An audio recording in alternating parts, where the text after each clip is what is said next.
अब इस बात का पक्का प्रमाण मिल गया है कि लोगों को जो पहली किश्त 10-10 हज़ार रुपए की दी गई थी, तो वो विश्व बैंक ने बिहार को जो कर्ज दिया था उसकी उसमें से दी गई थी। अच्छा, विश्व बैंक, हाँ, विश्व बैंक के, ये तो अर्थशास्त्रियों ने कह दिया है इस बात को। प्रोफेसर अरुण कुमार से मेरी चर्चा हुई, उन्होंने इस बात को साफ तौर पे कहा है।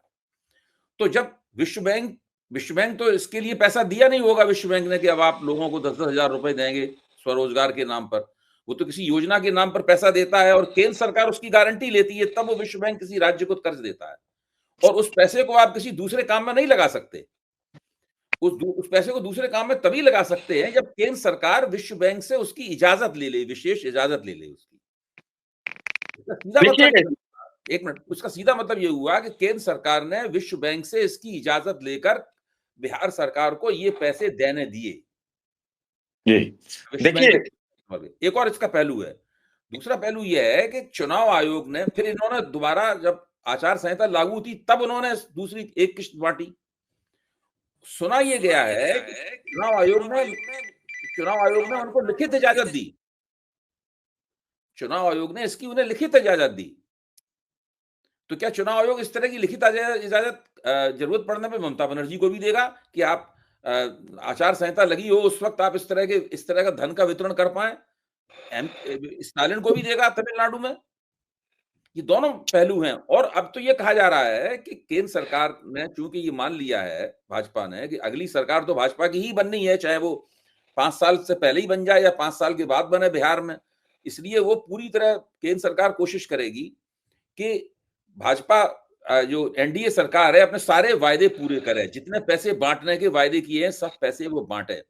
इसके लिए केंद्र बड़े पैमाने पर बिहार को बड़ी पैमाने पर असाधारण आर्थिक सहायता देने वाला है ताकि वो रुपए लोगों में बांटे जा सकें। पता नहीं क्या होगा इसके बारे में, तो हम कुछ नहीं कह सकते कि वो दे पाएंगे कि नहीं दे पाएंगे। क्या सारे जगह जो पैसे, जिसको एक समय भाजपा के लोग रेवड़ी कहते थे, चाहे वो मध्य प्रदेश, जब मध्य प्रदेश में उन्होंने पैसे दिलवाए, महाराष्ट्र में दिलवाए, तो उसका आगे क्या हुआ? उसके तरह के उस पर कई सवाल खड़े हो रहे हैं कि कितने दिए गए, आगे उसमें कौन से क्लॉज लगाए गए, ये कब तक देना उचित है, ये भी, या फिर वो इकोनॉमिक है कि नहीं। तो एक तो प्रश्न उसका ये है। ये तो चुनाव के समय ये सब जो खैरात बंटता है, तो हम ये देख रहे हैं कि बिहार में बाकी योजनाओं के लिए बिहार को आर्थिक पैकेज वो सब तो मिल सकता है, वो मिल सकता है, उसमें मैं इनकार नहीं कर रहा हूँ, और देना अनिवार्य भी है, ऐसा भी मैं समझता हूँ। यहाँ पर आप आए तो देखिए कि क्या स्थिति है, वो देना है अगर आप विकसित भारत चाहते हैं तो, या बिहार को विकसित देखना चाहते हैं तो।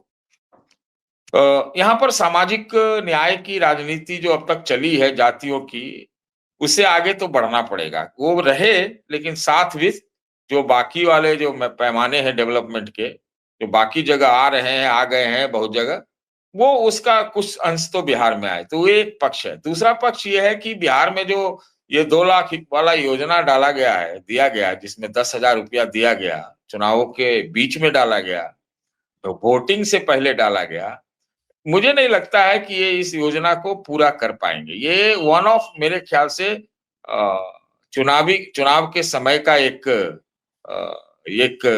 एक इन्वेंशन था, आविष्कार था, जो कि पहली बार इस तरह से देखने को मिला। इतना रुपया जो दिया गया है ना, पहले तो ये भी था कि 10,000 रुपए मिल रहे हैं, तो फिर हल्ला सबने उड़ा दिया कि भाई ये तो वापस सरकार ले लेगी।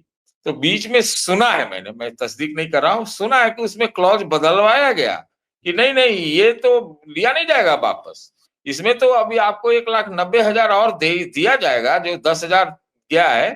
तो जो लोग कोई कारोबार वगैरह शुरू करते हैं, लेकिन कितने लोग कारोबार शुरू करेंगे? महिलाओं के नाम पर है, क्या होगा, पैसा कहाँ से होगा? तो ये एक प्रकार से ट्रांजैक्शन ही था मेरे ख्याल से, मोटे तौर पर। दूसरा पक्ष है जो आपने वर्ल्ड बैंक वाली बात कही है, आज के डेट में आप किससे क्या पूछ लेंगे, ये बड़ा महत्वपूर्ण है। आपको जवाब देने वाला कौन है, ये तो आप बताएं कि जवाब कौन देगा कि कहां से पैसा आया, डाइवर्सन हुआ, क्या हुआ, नहीं हुआ। और वो तो सिर्फ 14,000 करोड़ रुपए की बात की जा रही है। क्या 14,000 करोड़ रुपए ही बटे हैं क्या? ये मेरा प्रश्न है। क्या सिर्फ 14,000 करोड़ है?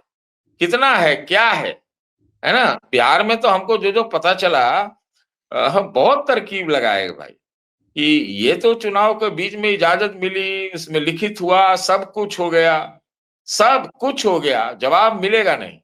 और चुनाव आयोग तो कुछ भी नहीं बोलेगा, उन्होंने तो हरी झंडी दी, लेकिन चुनाव आयोग ने तो कई जगह रोका भी है ऐसी चीजों को, घोषणाओं को, चाहे राजस्थान की बात हो, आंध्रा तेलंगाना की बात की जाती है, उड़ीसा की बात की जाती है, वहां पर रोका गया। तो यहाँ इजाजत क्यों दी गई भाई? अचानक से कौन सी इमरजेंसी आ गई बिहार में? लेकिन आपको इसका जवाब नहीं मिलने वाला। क्यों? वही बात है कि अब तो बलात् के सिस्टम में हम लोग आ गए ना, जिसको जहां जो बनाए किसी कीमत पर कुछ भी कर लेना है, चाहे वो इसका ले, चाहे उसका ले, चाहे उसका ले। तो जो जिसका जैसे चल पाया वो चला ले, लेकिन कितना दिन ये चला पाएंगे या कौन चला पाएगा? कोई भी नहीं चला सकता इसको। एकदम सीधी सी बात है, मैं पैसे की बात नहीं कर रहा हूं। ये इस प्रकार का जो चीज चलाया जा रहा है जिस मानसिकता से, ये बहुत गंभीर खतरा है। मैं इसको कैसे खोल के बोल सकता हूं, लेकिन इससे क्या हो जाएगा? मैं तो घूम रहा हूँ पटना में, तो सब लोग यही बात कर रहे हैं, है कि नहीं?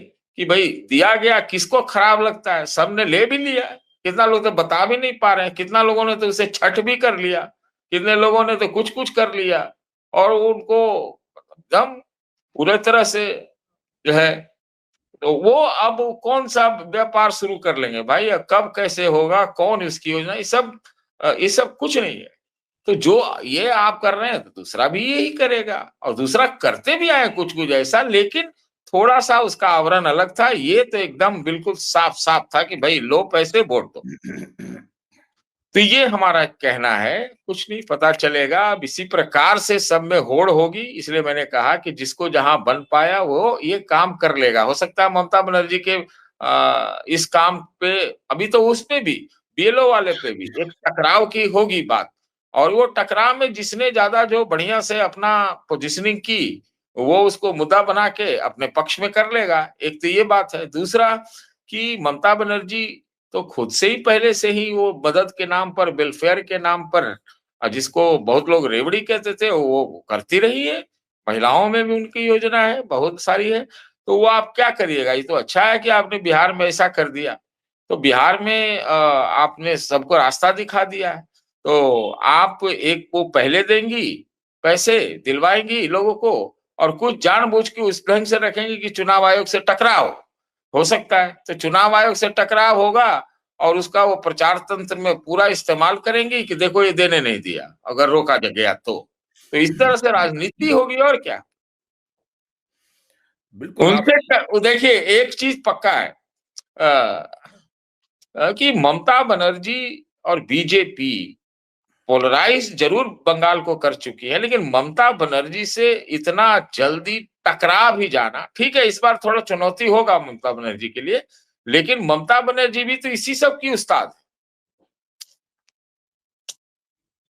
मतलब ममता बनर्जी भारतीय जनता पार्टी, जिसको टिट फॉर टैट कहते हैं, जैसे को तैसा कहते हैं, जो हथकंडे भारतीय जनता पार्टी के पास हैं, वैसे हथकंडे ममता बनर्जी के पास भी हैं। जो रवैया भाजपा के पास है, तो भाजपा को वहां पर ममता बनर्जी के रूप में एक ऐसी प्रतिनिधि मिली है, जो कि भाजपा को उसी की शैली में जवाब दे सकती है। लेकिन ममता जैसा कि आपका कहना है और मैं आपकी बात से सहमत हूँ, ये पूरी स्थिति, ये पूरी दशा लोकतंत्र के लिए बहुत ही संगीन समय के अंदेशों से भरी हुई है।